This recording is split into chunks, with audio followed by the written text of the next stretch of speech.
dan, dobili ste Raiffeisen banku. Dobar dan, Ivica Todorić pri telefonu.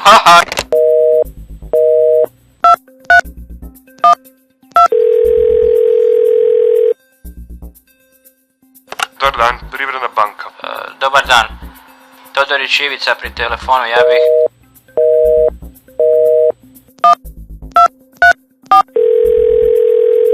Dobar dan, dobili ste Erste banku, Ante pri telefonu, izvolite. Samo mi nemojte poklopiti. Da, recite. Ivica Todorić pri telefonu, trebao bih jedan brzi gotovinski kredit.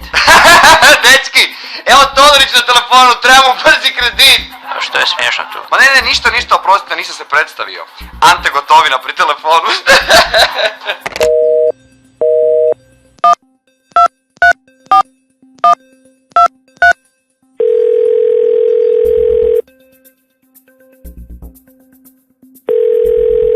Alo? Dobar dan, ja sam našao vaš letak u tramvaju i piše da dajete brze i efikasne male kredite. Tako je, koliko ti treba? Ma ništa puno, trebao bih jedan brzi gotovinski ako može. Dobro, aj požuri, koliko i kad ti treba? Pa trebao bih 100 milijuna eura do idućeg petka. 100 milja?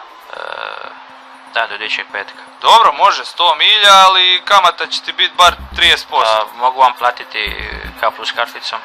K plus kartica? Da, K plus kartica. Jebem ti ja mater K plus.